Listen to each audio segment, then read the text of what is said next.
10 conseils qui pourraient un jour te sauver la vie. Qu'est-ce qui te vient à l'esprit quand tu entends les mots « conseils de survie » ? Une île déserte où Robinson Crusoe essaie d'ouvrir une noix de coco ou bien Tom Hanks qui parle à un ballon appelé Wilson ?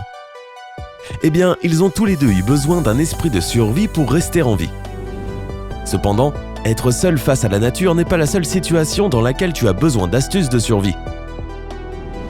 En fait, la vie dans une grande ville est aussi pleine de surprises et de dangers. Nous avons rassemblé quelques-uns des meilleurs conseils pour être sûr que tu ne paniques pas et que tu sois prêt à agir face à n'importe quel type de situation dangereuse. En allant de l'argent au cas où, jusqu'à une règle simple de sécurité pour les escaliers. Regarde cette vidéo jusqu'à la fin pour être prêt à tout. 10. Si quelque chose te semble bizarre, n'aie pas peur d'être mal poli. Nous savons que tes parents t'ont toujours appris à être gentil avec les autres. Nous te laissons officiellement briser cette règle de bienséance pour ta propre sécurité. Cela est plus important que les bonnes manières. Tu devrais toujours avoir assez d'audace pour refuser la compagnie de n'importe quelle personne qui te semble bizarre. Si tu as peur d'être tout seul dans l'ascenseur avec un voisin louche et si tu sens que quelque chose n'est pas normal, n'ignore pas ton instinct, juste pour ne pas offenser la personne en question. Ton cerveau est sûrement en train de t'envoyer des signaux de danger contre cette personne pour une raison. Ne l'ignore pas ou ne sous-estime pas ton pouvoir d'intuition. 9. Montre au chauffeur de taxi que quelqu'un sait que tu es monté dans sa voiture. Prendre un taxi est une chose commune que nous faisons quand nous n'avons pas de voiture ou que nous ne pouvons pas l'utiliser. Cependant, cela peut être dangereux étant donné que tu montes volontairement dans la voiture d'un étranger. Voici ce que tu peux faire afin de te sentir en sécurité à l'intérieur du véhicule. Avant de monter dans la voiture, note le numéro de sa plaque d'immatriculation. Si tu trouves que le chauffeur de taxi se comporte bizarrement, appelle n'importe quel ami ou n'importe quelle personne, ou fais semblant de le faire. Durant la conversation, dis-lui que tu viens en taxi et donne-lui le numéro de la plaque d'immatriculation. De cette façon, le conducteur verra qu'il y a une personne qui s'inquiète pour toi et qui informera rapidement la police si quelque chose se passe mal. Pour te sentir en sécurité durant le trajet en taxi, tu peux aussi choisir un taxi d'une entreprise dans laquelle tu as confiance ou bien utiliser une application fiable pour appeler un taxi. 8. Ne sous-estime pas les tiques. Les tiques peuvent être de petits insectes inoffensifs pour toi, mais ils sont plus dangereux que ce que tu penses. En Europe, en Asie et en Amérique, les tiques peuvent transmettre la maladie de Lyme, ainsi que l'encéphalite dans certains endroits. Ces deux infections sont très dangereuses. Par conséquent, si tu t'es fait piquer par une tique, va voir un médecin et vérifie qu'elle ne t'a pas infecté. Rappelle-toi que les tiques peuvent s'accrocher à toi n'importe où, même dans le parc en face de chez toi. Sois donc attentif. Tu peux utiliser du répulsif à insectes pour te protéger. Si tu t'es fait piquer et que la tique est entrée dans ta peau, tu peux essayer de l'enlever. Pour cela, tiens-la soigneusement avec une pince à épiler le plus près possible de sa tête et commence à la dévisser. N'essaie pas de le faire avec les doigts, tu ne seras pas capable de suffisamment la serrer. N'essaie pas non plus de l'enlever en tirant sur son corps. Elle injectera sa salive ou son sang sur toi, et tes chances d'attraper une maladie seront alors plus grandes. Tu peux enlever une tique tout seul, mais il faut quand même que tu ailles voir un médecin. Il devra examiner la tique pour savoir si elle était infectieuse. 7. Si quelqu'un te dit qu'il ne te fera pas de mal, sois vigilant. Porte une attention toute particulière à ce genre de promesses bizarres et inattendues. Tu sais, les gens ne disent pas les choses sans raison apparente. Si quelqu'un commence à te dire qu'il ne te fera pas de mal, cela laisse penser qu'il pense en fait te faire quelque chose. Ce genre de promesses qui sortent de nulle part sont un signe très alarmant. Pense-y, si tu es une personne aimable et gentille, pourquoi penserais-tu à faire du mal, ou ne pas faire du mal comme ils le disent, à quelqu'un ? Cela vient seulement à l'esprit de ceux qui veulent en fait réellement blesser quelqu'un. Et puis, leur esprit décide de l'annoncer. Quand cela arrive, la meilleure chose que tu puisses faire est de t'éloigner de cette personne. 6. Garde de l'argent au cas où.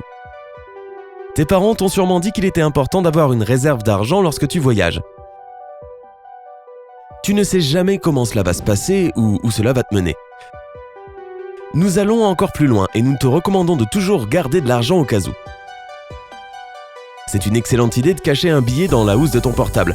Il arrive parfois que tu n'aies pas assez de monnaie pour un cas urgent, par exemple payer le chauffeur de taxi. Si tu te fais voler ton porte-monnaie ou que tu perds ton sac, cela pourra aussi te servir. Es-tu d'accord avec cette idée? Dis-le nous en appuyant sur j'aime. Nous sommes au milieu de la liste. Continue de regarder jusqu'à la fin afin de découvrir comment te sauver d'une voiture qui est en train de couler et pourquoi être poli peut parfois être dangereux. 5. Évite l'effet de groupe. Si tu te sens mal dans un lieu public, ne demande pas de l'aide à tout le monde. À la place, demande juste de l'aide au passant le plus proche et seulement à lui. Sinon, la responsabilité se dissipera. Les gens penseront que quelqu'un est déjà en train de t'aider et ils continueront leur chemin. C'est ce que nous appelons l'effet de groupe. Le devoir de tout le monde devient souvent le devoir de personne. Tu ne veux pas que cela arrive quand il s'agit de sauver des vies, n'est-ce pas? 4. Marque ton chemin pour être en sécurité. Nous venons juste de parler de l'effet de groupe et voici un autre conseil relié à ce dernier. La foule qui se forme dans des lieux publics.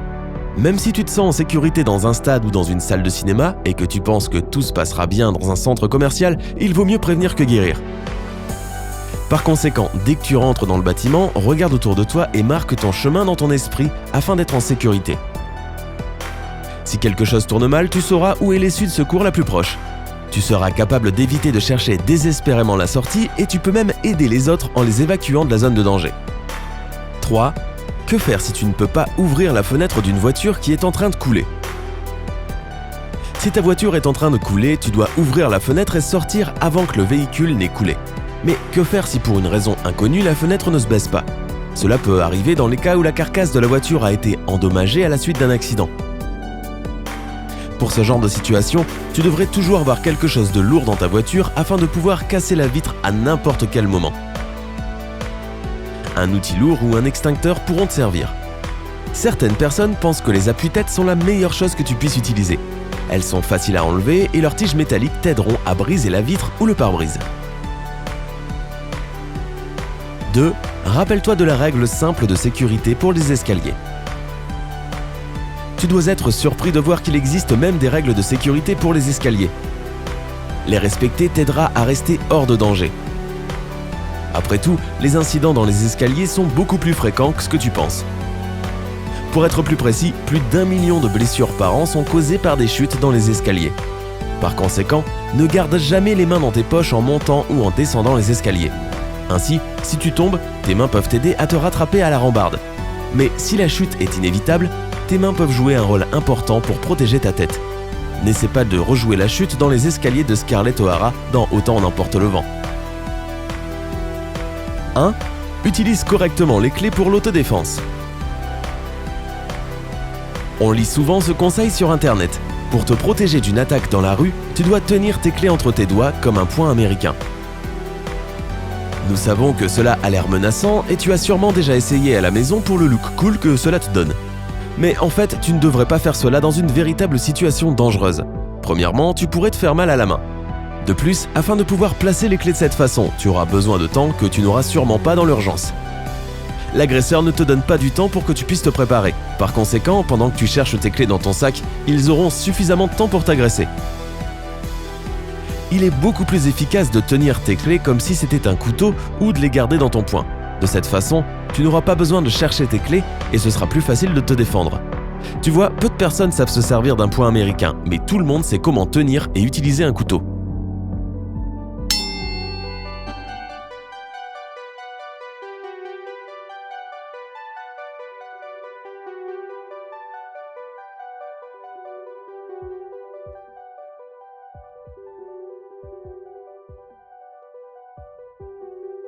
Garde à l'esprit ces règles faciles mais efficaces.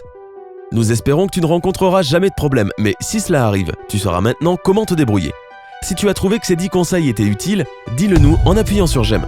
Si cette vidéo obtient 50 000 j'aime, nous partagerons plus d'astuces de survie. Abonne-toi à notre chaîne afin de faire partie de la communauté sympa.